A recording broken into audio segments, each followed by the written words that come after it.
Well, I'm going to utter a word that I've never heard uttered from the pulpit. It is not one of those words. It is not one of the censored words, but it's a word that somehow or other we've been afraid to use because it has certain connotations. And that word is depression. Depression.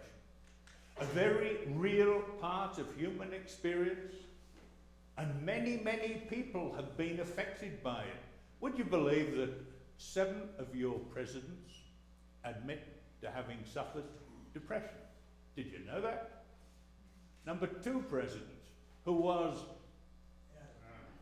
yes, and John Quincy Adams, and also Abraham Lincoln, and also Calvin Coolidge.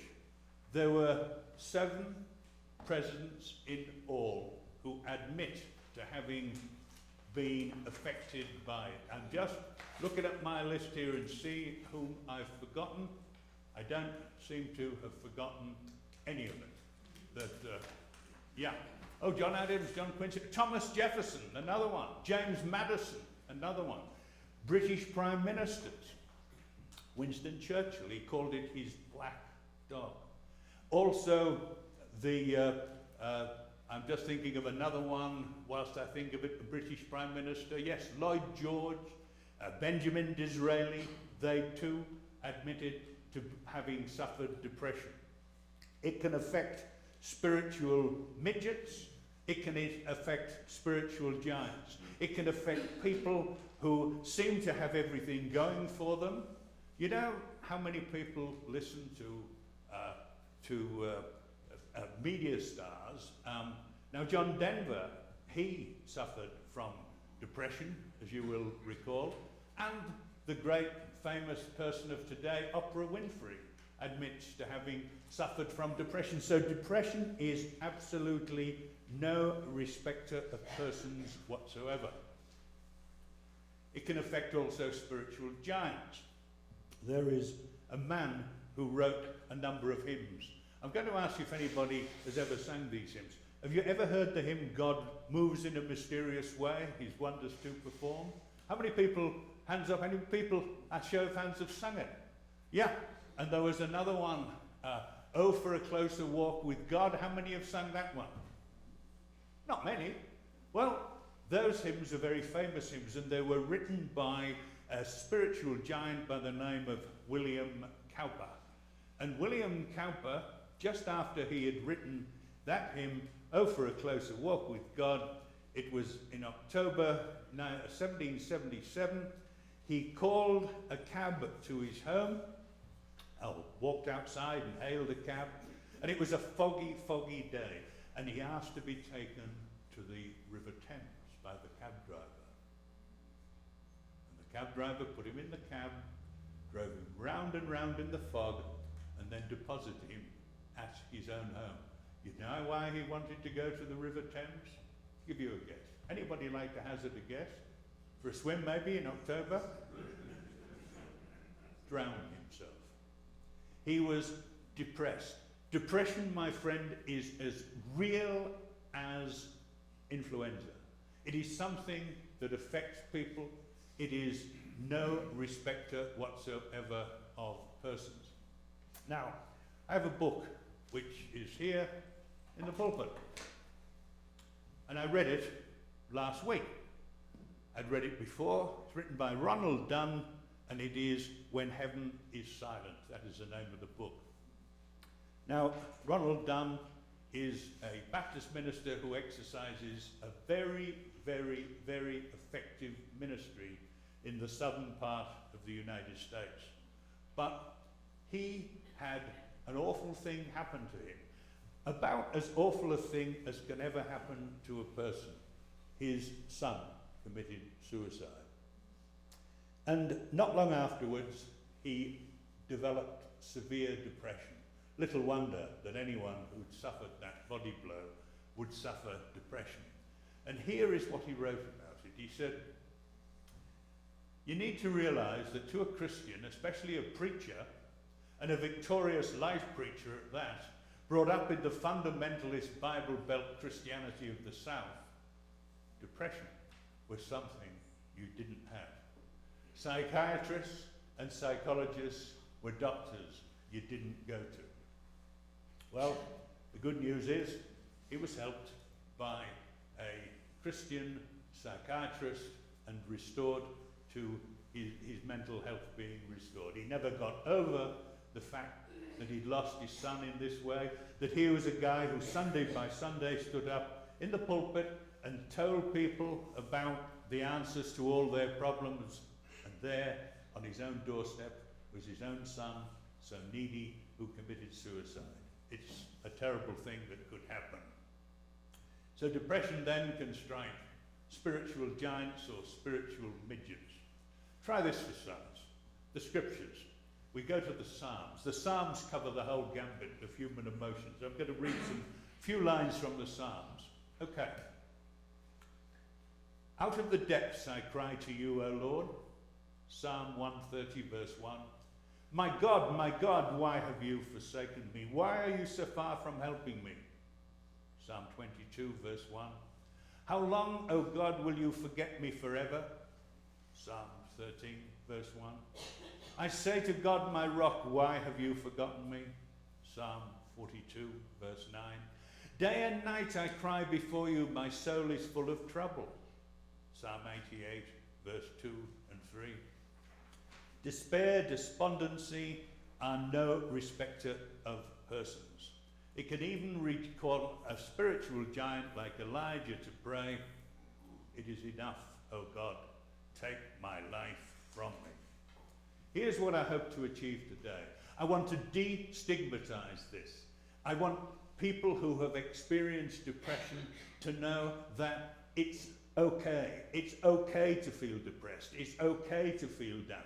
You are not being disloyal to God. You are not, let's destigmatize it. Let's look at it logically. And I want also to offer a solution to it all, because I believe that the same Christ who promised not to leave us forlorn will minister to us when we get to the absolute depths of depression, as happens sometimes. You take that story we read, that Carl read for us. Here was a guy who'd sunk about as low as you could get. He's into self-harm. He's naked. He's living in a cemetery. He's running around shrieking. He believes that a whole legion, which is 6,000 Roman troops, he's got a whole legion of devils inside him. He's absolutely at the end of his tether. They've chained him up. He's broken out of his chains. He is really, he's reached the end. He's got to the absolute pits. And there he meets the Christ. And he met the Christ, and the Christ met him right at that time. And the Christ ministered to him, and they lifted him up out of it.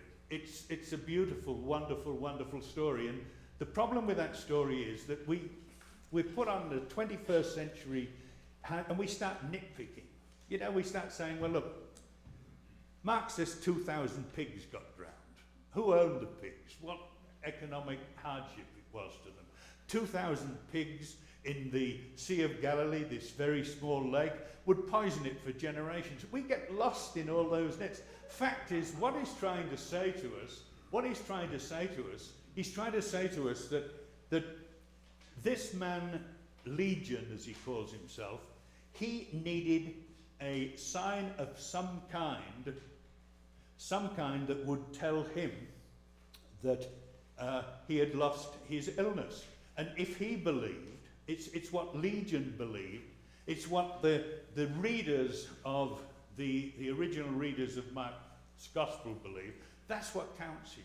They believed that it was all about demons inheriting, and these demons had to go. So, as I say, we have to take off our 21st century brains and put on the mindset of the people who first this was written to in order to get what this wonderful story is all about. And you know what I feel it's all about? It's not about what happened in Galilee many years ago. Jesus had exercised a very effective ministry at the north end of the Lake of Galilee. He had gone with his people on an overnight boat trip to the far side, to a side of the Lake of Galilee that was inhabited by people who were Gentiles. And he'd gone to this place, the Decapolis it's called, the 10 cities. It's not part of the domain of Herod, where he was constantly being harassed by the temple authorities and whatever, and no doubt, Herod's men. He has gone right across the lake to the other side, and he steps ashore. He's had a night crossing. It's been a traumatic crossing. He's had to calm down the people in the boat. These fishermen who'd spent their lives fishing on the lake, they were terrified of a storm. Storms in that region, they sweep down from the Golan Heights across. How many people here have been to Lake Powell? How many people here have been in a storm on Lake Powell? When the waters, when suddenly the winds come down, and Lake Powell is in a trough, and the winds come down and suddenly whip up the waves. And if you're in a boat that's not meant for it, and those boats they rent you on Lake Powell aren't meant for it, are they? They're all flat bottom. Suddenly you're terrified. And this had happened with Jesus. He's in a small fishing boat, an open boat. He's with his pals. And then this happens. It's an enormously traumatic crossing. Gets to the other side. He lands. And what meets him? A deputation of locals saying, "Welcome, Jesus. We've heard all about what you've done on the other side of the lake. Now please come upon him." Now he's got this guy. He's got no clothes on. Ah! Screaming, yelling like a banshee. And scared. Can you imagine? Can you imagine his followers saying, who is? This guy is so strong that even fetters couldn't restrain him. It must have been terrifying, must have been quite dramatic. And Jesus took charge of the situation, healed a man. I think it's the most beautiful, wonderful story. And when he'd healed him, when Jesus had brought calmness to that situation, what happened then? Gave him a job to do. The guy wants to go with Jesus. The guy's saying, hey, look, I've got no future here. Everybody's terrified of me. And all my screaming has just scared some pigs off and they've gone and drowned themselves. What's he going to do? He wants to go with Jesus. And what did Jesus say? Go to your friends, go to your neighbours, tell them what God has done for you. I'm going to share, lastly, an experience that happened to me. I hit the trough of my young experience on my 24th birthday. I was living in a country town in Australia, and at that time I developed an illness I knew nothing about. The only thing I knew was that a week before my diagnosis, I'd been to the funeral of a young man who'd suddenly dropped dead with this particular condition. I had been diagnosed on that day with this same condition. And the doctor said, look, all you can do, there's no cure for this, you go to bed, and hopefully, if you stay in bed about a year, and those who know me know I can't stand still, you've just watched me for how many minutes and I can't stand still. You go to bed for a year. I was staying in the house of a Methodist minister, a wonderful, wonderful man, and he and his wife nursed me through that illness. But on the Sunday morning, the family went off to church, and I'm left with this awful, awful death sentence almost. I switched on the radio. There was a service being broadcast. The preacher told the story of George Matheson, and in your bulletins today you'll find the story of George Matheson's writing of the hymn, "O love that wilt not let me go. I rest my weary soul in thee."